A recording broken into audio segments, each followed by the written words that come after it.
Shalom, saudara-saudara. Pada hari ini kita akan membahas tentang Pentakosta ketiga. Ini banyak sekali dipertanyakan, baik hamba Tuhan maupun jemaat. Sebenarnya adakah yang disebut dengan Pentakosta ketiga? Ya, memang di Indonesia ini bisa dikatakan istilah Pentakosta ketiga ini sangat tren dan bahkan banyak yang mendengungkannya di beberapa gereja-gereja, ya, ini mempopulerkannya. Seolah-olah memang ini menjadi suatu kepercayaan teologis dan mereka percaya bahwa akan terjadi Pentakosta ketiga. Ya, oleh sebab itu saya pribadi terbeban untuk menjelaskannya kepada kita semuanya. Ya, Pentakosta ketiga, penganut Pentakosta ketiga itu memahami gerakan ini, ya, sebenarnya seperti sebuah gerakan rohani atau yang disebut revival, saudara. Revival yaitu penuaian jiwa-jiwa. Nah, bila kita merujuk kepada William J. Seymour, yaitu tahun 1909, ya, itu di Azusa Street, ya, menurut mereka William J. Seymour ini merupakan bapak Pentakosta kedua, karena pada masa itu ada banyak jiwa-jiwa yang diselamatkan dan bahkan mujizat, ya, dan kegerakan-kegerakan yang luar biasa yang mereka percayai sehingga William J. Seymour disebut sebagai bapak Pentakosta kedua. Nah, berikutnya sekarang ini, ya, di Indonesia dihebohkan dengan adanya istilah Pentakosta ketiga. Dan saya tanpa menyebut sebuah nama, pasti kita mengetahuinya, ya.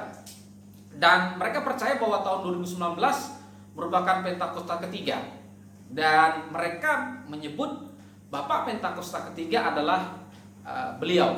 Ya, saya tidak akan menyebutkan nama saudara-saudara untuk menghormati beliau, tetapi saya ingin pada dasarnya ingin mengkoreksi saja. Ya, tidak hendak menyerang pribadi seseorang karena beliau adalah seorang hamba Tuhan. Ya, nah, jadi apabila Pentakosta pertama itu terjadi pada Kisah Rasul pasal 2, ya, yaitu pada zaman Rasul. Pentakosta kedua mereka percayai, ya, yaitu terjadi pada tahun 1909. Ya, bapak Pentakosta kedua adalah William J. Seymour, dan pada tahun 2019 dan mungkin sekarang ini masih dipercayai adanya Pentakosta ketiga. Nah, Pentakosta ketiga itu dipercayai dengan adanya peristiwa yang luar biasa, saudara. Mereka percaya karena pada waktu tahun 2019 kita ketahui bersama bahwa di sana adanya ibadah yang sangat besar di suatu tempat di Jakarta. Ya, ada banyak umat Kristen yang hadir, hamba Tuhan, pendeta-pendeta dari berbagai interdenominasi dan bahkan gereja itu hadir di sana. Dan kemungkinan besar menurut penelusuran saya, ide dari Pentakosta ketiga ini sudah pernah dicetuskan tahun 2012. Namun itu semacam seperti mereka katakan digenapi itu tahun 2019. Nah, saudara-saudara, apakah Pentakosta ketiga itu ada? Nah, kalau kita merujuk kepada peristiwa yang terjadi di Indonesia yang disebut sebagai Pentakosta ketiga yang heboh, ya, perolehan jiwa-jiwa, dan ada banyak yang jiwa diselamatkan, ada banyak mujizat-mujizat dan sebagainya. Sebenarnya kalau kita mau jujur membandingkannya, peristiwa yang terjadi tahun 2019 yang lalu yang disebut sebagai Pentakosta ketiga yang lalu itu belum ada apa-apanya dibandingkan dengan gerakan reformasi yang dilakukan oleh Martin Luther abad ke-16. Kita ketahui bersama bahwa Martin Luther melakukan gerakan reformasi yang sangat luar biasa, dan sehingga ada banyak jiwa-jiwa orang-orang yang akhirnya percaya Yesus sebagai Tuhan dan Juru Selamatnya, dan bahkan kembali kepada Alkitab sehingga mereka benar-benar memahami Alkitab. Dan kita ketahui bersama gerakan reformasi Luther sampai hari ini kita sungguh-sungguh rasakan. Nah, pertanyaannya, apakah Martin Luther dan beserta pengikut-pengikutnya mempercayai bahwa gerakan itu merupakan Pentakosta ketiga? Pentakosta pertama? Tidak sama sekali. Kenapa? Karena mereka tahu bahwa gerakan itu hanyalah sebuah gerakan reformasi atau kebangunan revival semacam demikian. Jadi mereka pun tidak sembarangan, saudara. Nah, demikian juga pada abad 18 ada John Wesley, ya, Bapak Gereja Metodis, ya, kita ketahui bersama beliau juga dengan semangat melakukan kebangunan revival, ya, saudara. Dan beliau juga tidak katakan itu sebagai Pentakosta, tapi itu merupakan revival saja. Demikian juga kita tahu bersama adanya The Great Awakening di Amerika Serikat oleh Charles Finney, ya. Itu juga hanya disebut sebagai The Great Awakening atau kebangunan rohani yang besar, bukan Pentakosta ketiga. Ya, Charles Finney abad ke-19, ya. Mereka tidak menganggapnya sebagai gerakan Pentakosta kedua, ketiga, dan seterusnya. Nah, arti Pentakosta sebenarnya apa, saudara? Pentakosta berasal dari kata Pentekoste, artinya hari ke-50. Ya, kita ketahui bersama, ya, berasal dari kata Yunani Pentekoste, ke-50 adalah peristiwa dicurahkannya Roh Kudus kepada para rasul di Yerusalem. Ya, itu terjadi setelah 50 hari setelah kebangkitan Yesus. Ya, setelah Yesus bangkit, ya, 40 hari menampakkan diri di bumi kepada para murid-murid, dan kemudian naik ke surga. Dan 10 hari kemudian setelah Yesus naik ke surga, hari ke-10 setelah naik ke surga, maka disebut sebagai hari Pentakosta, ya. Nah, dalam tradisi Yahudi dulu Pentakosta itu disebut sebagai merayakan Shavuot, artinya festival panen raya. Panen raya artinya itu Pentakosta pada zaman orang Yahudi PL sebelumnya itu merupakan sebuah panen, hasil panen, ya, hasil panen, dan mereka bersukacita dari bumi, hasil panen bumi, ya. Nah, kemudian ternyata luar biasanya adalah Pentakosta yang dimaksud dalam Kisah Rasul pasal 2 bukan hasil dari bumi, dari bawah, tetapi dari atas, dari surga, Roh Kudus yang dicurahkan. Nah, ini semacam perbedaan yang luar biasa, ya.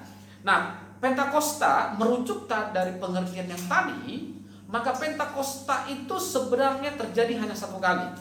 Kenapa terjadi hanya satu kali? Karena peristiwa Pentakosta adalah pencurahan Roh Kudus. Jadi Pentakosta yang dimaksud dalam Kisah Rasul pasal 2 bukanlah hasil panen bumi, tetapi Roh Kudus yang dicurahkan. Jadi Pentakosta Kisah Rasul pasal 2 itu menggenapi Pentakosta yang dipercaya oleh zaman PL sebelum Roh Kudus dicurahkan, digenapi, ya, pada Kisah Rasul pasal yang kedua, saudara. Nah, dan itu kita bisa lihat nanti di dalam Kisah Para Rasul, ya, untuk jelasnya ayat-ayatnya, saudara, ya. Oke, jadi Pentakosta adalah merupakan peristiwa pencurahan Roh Kudus, ya. Dan oleh sebab itu, maka Pentakosta secara teologis maka hanya terjadi satu kali, bukan terjadi terus-menerus 2, 3, 4, 5 dan seterusnya. Nah, kita juga ingat di Indonesia ada suatu gerakan yang luar biasa yang pernah terjadi. Saya teringat akan gerakan kebangunan rohani, yaitu revival, ya, yaitu gerakan Injili yang dilakukan oleh YPII, oleh Bapak Pendeta Petrus Octavianus, ya, yang hasilnya menghasilkan Sekolah Tinggi Teologi I3 Batu Malang. Itu juga luar biasa pada waktu itu. Nah, apakah beliau menyebutnya sebagai Pentakosta keberapa? Tidak, karena beliau sadar bahwa itu merupakan suatu gerakan kebangunan rohani atau revival, ya. Berikutnya juga kita lihat juga gerakan Injili Saat Malam. Kita juga bisa lihat hasilnya, yaitu ada STT Saat Malam. Itu juga merupakan gerakan yang luar biasa. Tokoh pelopornya adalah Pak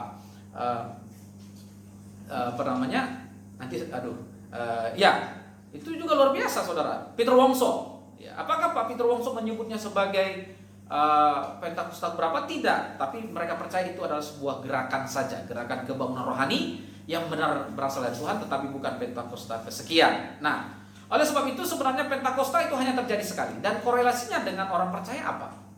Ya, karena Pentakosta itu terjadi satu kali, dan artinya Roh Kudus dicurahkan 2000 tahun lebih yang lalu, maka dipertegas lagi oleh Rasul Paulus di dalam Efesus 1 ayat 13. Efesus 1 ayat 13 berkata demikian, ya. Di dalam Dia kamu juga, karena kamu telah mendengar firman kebenaran, yaitu Injil keselamatanmu, di dalam Dia kamu juga ketika kamu percaya dimateraikan dengan Roh Kudus yang dijanjikannya. Jadi, ya, bagi kita orang percaya, Roh Kudus itu akan dimateraikan di dalam diri kita. Materai itu sebuah jaminan dan garansi, artinya materai tidak dibatalkan, tidak akan pernah dibatalkan. Nah, oleh sebab itu, bagi orang percaya Roh Kudus sudah dimateraikan dan kita tidak lagi mengharapkan atau menantikan lagi pencurahan Roh Kudus. Kita tidak lagi menantikan peristiwa Pentakosta yang keberapa. Ya, jadi ketika seseorang percaya kepada Yesus Kristus sebagai Tuhan dan Juru Selamatnya, maka dia akan dimateraikan oleh Roh Kudus. Jadi penggunaan yang tepat sebenarnya sebagai alternatif bagi kita adalah bisa dikatakan bahwa terjadi lawatan, ya, atau kebangunan rohani, ya, itu lebih tepat. Atau menggunakan istilah-istilah yang lain, tetapi harus berdasarkan kebenaran Alkitab, sehingga tidak membingungkan jemaat dan tidak menjadi sesuatu yang kontroversial, sehingga itu benar-benar dapat dipertanggungjawabkan. Baik, sekian. Jadi Pentakosta ketiga sebenarnya tidak ada, tetapi yang ada adalah lawatan Tuhan atas Indonesia. Terima kasih, Tuhan Yesus memberkati. Shalom.